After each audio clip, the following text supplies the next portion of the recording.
Spend చేస్తే మనం ఎట్లా ముందుకు పోతాం అధ్యక్ష? ఒకసారి ఆలోచన చేయండి. రియల్ ఎస్టేట్ రంగం పూర్తిగా కుదేలైంది అధ్యక్ష. ఈ రాష్ట్రంలో గ్రామీణ ఆర్థిక వ్యవస్థ కుప్పగూలింది అధ్యక్ష. చిన్న అప్పు పుట్టే పరిస్థితి లేదు గ్రామాల్లో. నేను చెప్తున్నా 5,000 10,000 కూడా రైతులు ఇబ్బంది పడే పరిస్థితి అధ్యక్ష. ఇవాళ ఇండ్ల అమ్మకం, ఇండ్ల రెవెన్యూ మంత్రి గారు ఇక్కడనే ఉన్నారు, ఇండ్ల అమ్మకం హైదరాబాద్లో 47% తగ్గింది.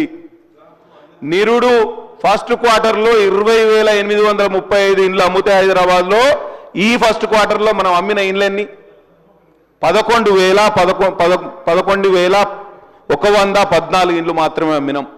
మార్కెట్లో కాన్ఫిడెన్స్ లేదు అధ్యక్ష, బాయన్సీ లేదు. There is no floating in the market, there is no cash rotation in the market.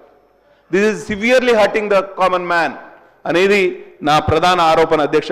సభ్యులు మల్లారెడ్డి గారు ఉంటే చాలా డ్రామాటిక్గా చెప్పేవాళ్ళు ఈ విషయాన్ని, చాలా డ్రామాటిక్గా చెప్పారు. అంత డ్రామాటిక్గా నేను చెప్పలేను, కానీ ఈ మన ఉప ముఖ్యమంత్రి గారు మొన్న చెప్పారు, ఆకలి రాజ్యంలోని పాటను శ్రీశ్రీ కవిత్వాన్ని కూడా ఉటంకించారు. కూటి కోసం కూలి కోసం పట్టణంలో బతుకుదామని తల్లి మాటను చెవిని పెట్టక బయలుదేరిన బాటసారికి ఎంత కష్టమని. అవునా? మైగ్రెంట్ వర్కర్స్ ఇవాళ అధ్యక్ష ఎంత ఇబ్బంది పడుతున్నారు, వలస కార్మికులు. అంటే నేను ఇవాళ పొద్దున మా ఇల్లు కొంపల్లిలో ఉంటుంది అధ్యక్ష.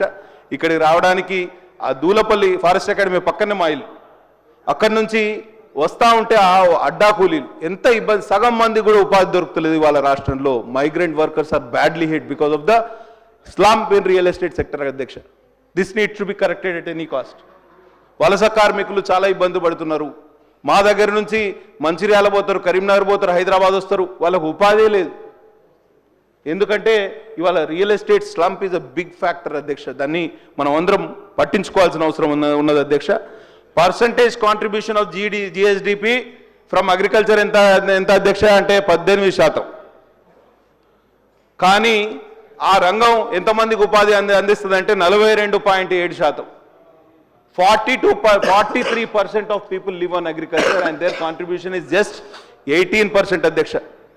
Industry's contribution towards GSDP is 22.5% అధ్యక్ష, and their contribution 22.5% have employment in industry sector and their contribution towards GSDP is just 16%. అదే సర్వీసెస్కి వచ్చేవరకు 35% people work in services sector and they contribute 67%. అంటే మనం కేవలం సేవల రంగం మీదనే ఆధారపడుతున్నాము. ఇది కరెక్ట్ కాదు. ఇది మన భవిష్యత్తుకు ఇబ్బందికరమైన పరిణామం. వ్యవసాయం మరియు అనుబంధ రంగాలని కూడా మనం గాడిలో పెట్టాలి, పరిశ్రమలు కూడా పుంజుకోవాలి. అప్పుడే మనం సర్వీసెస్ సెక్టర్ మీద ఆధారపడడం తగ్గుతుంది, మన భవిష్యత్తు బాగుంటుంది అధ్యక్ష.